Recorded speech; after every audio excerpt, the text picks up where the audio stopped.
voltamos. E hoje eu converso com Valdenise Assiri, psicóloga e pedagoga. Estamos falando sobre o tema educação no Brasil. Valdenise, o que a gente pode falar em relação ao caráter desse aluno hoje na escola, com a parte social e moral em relação aos próprios colegas, aos professores, aos dirigentes da escola?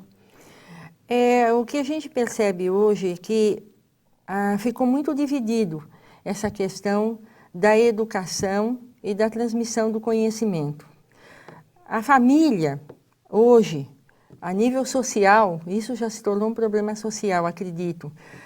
As famílias, na sua maioria, estão muito, ou pais separados, ou famílias desestruturadas.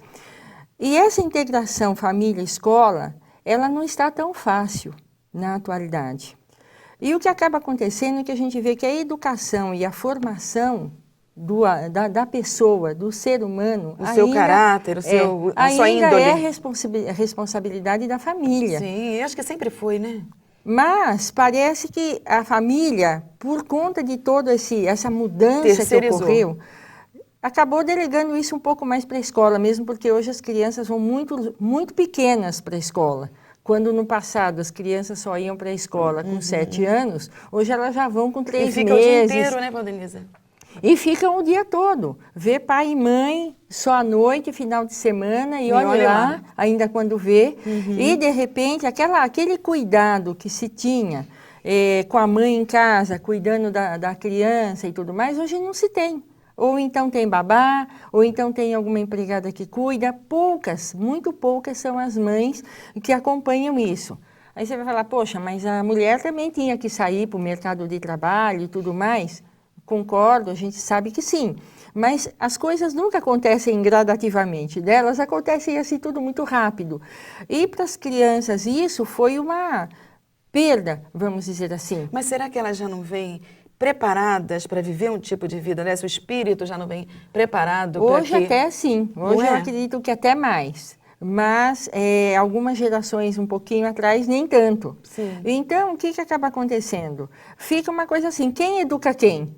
A família educa a criança, a escola educa, e aí fica difícil, porque a escola cobra da família e a família cobra da escola. E no meio disso fica lá o indivíduo que está ali sendo o problema. Então não está sendo investido na parte moral, social do jovem, do adolescente, da criança? Não necessariamente, porque algumas famílias são muito presentes na escola e dão atenção e procuram saber o que acontece e procuram auxiliar. Ao mesmo passo que tem outras famílias que não querem nem saber. Se o professor chama para falar do aluno, se o professor... ninguém quer saber, ninguém aparece. Ninguém vai porque trabalha o dia inteiro, não dá tempo. Não dá tempo. E aí o que você faz com esse indivíduo? Na escola, eu acredito que assim, a pedagogia de valores, que é uma pedagogia que trabalha com valores importantes, eu acho que ela poderia ser adotada na escola como um complemento, que a pedagogia de valores trabalha com justiça,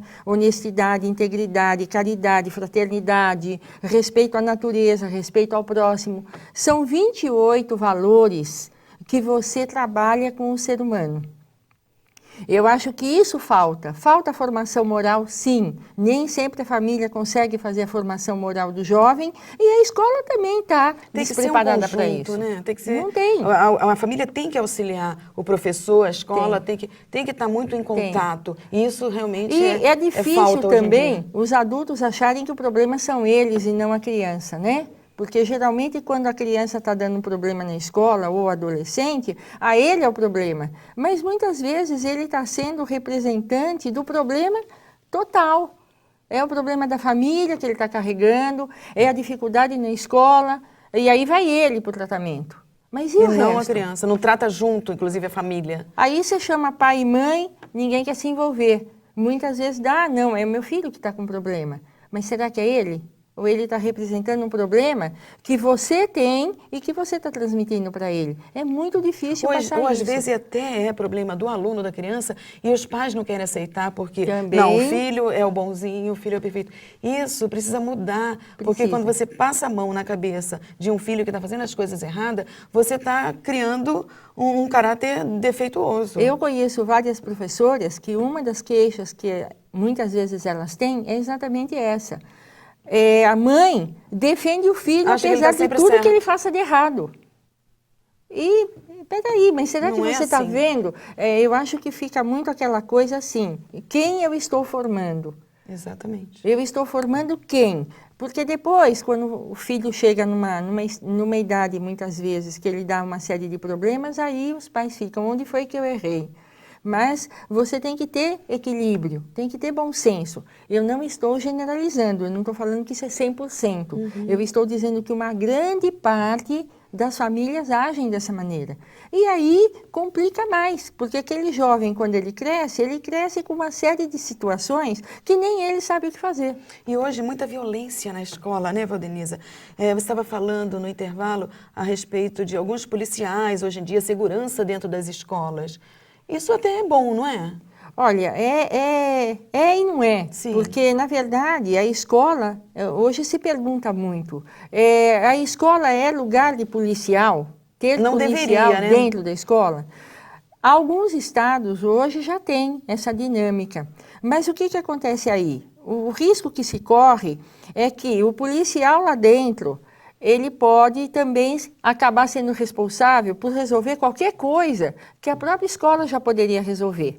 Então, aí fica aquela coisa, mas o policial está aqui, qualquer ato indisciplinar do aluno que a própria escola poderia absorver, já vai levar para o policial resolver. Mais coisas terceirizando, responsabilidades terceirizadas. Exatamente. Então, o papel da escola realmente é que eu acho, na minha opinião, o papel da escola, ele precisa ser revisto de uma forma séria.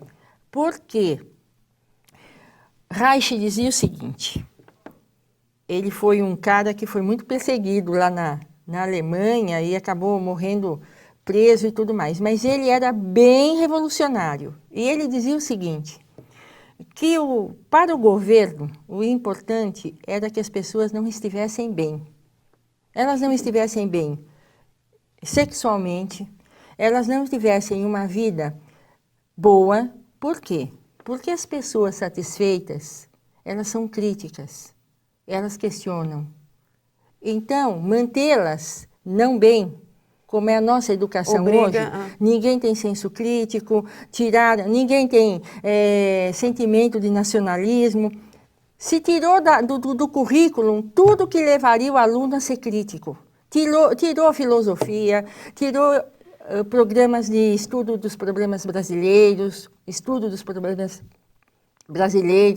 Então, quanto menos críticos, melhores, porque assim fica não se conveniente, questiona. Né? Tá mais conveniente. Então, eu acho que a ideia do Reich, do William, né, era muito válida nesse sentido. E eu acho que é essa situação que a gente enfrenta aqui. Quanto menos indivíduos críticos, bem formados, bem direcionados, melhor. É complicado, né? Nós vamos para o terceiro bloco daqui a pouquinho. Vamos fazer mais um rápido intervalo. Já voltamos.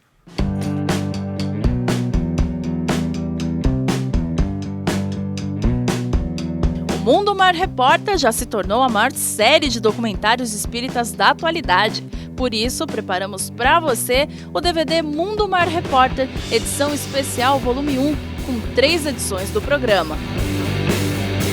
Mortes coletivas. Esses irmãos que passaram por essas grandes tragédias, eles são socorridos imediatamente.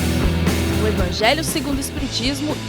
Esclarece o ensinamento do Cristo, porque Jesus não pôde falar tudo que queria falar na época. E depressão. É preciso ter uma vida simples, é preciso necessitar de muito pouco. Há uns anos atrás eu li uma frase maravilhosa do Emmanuel, não lembro de qual dos livros dele, em que ele dizia o seguinte: rico é aquele que tem poucas necessidades. O que a doutrina dos espíritos nos falam sobre esses temas? Adquira através do site mundomaior.com.br ou pelo telefone 11 4964 4700.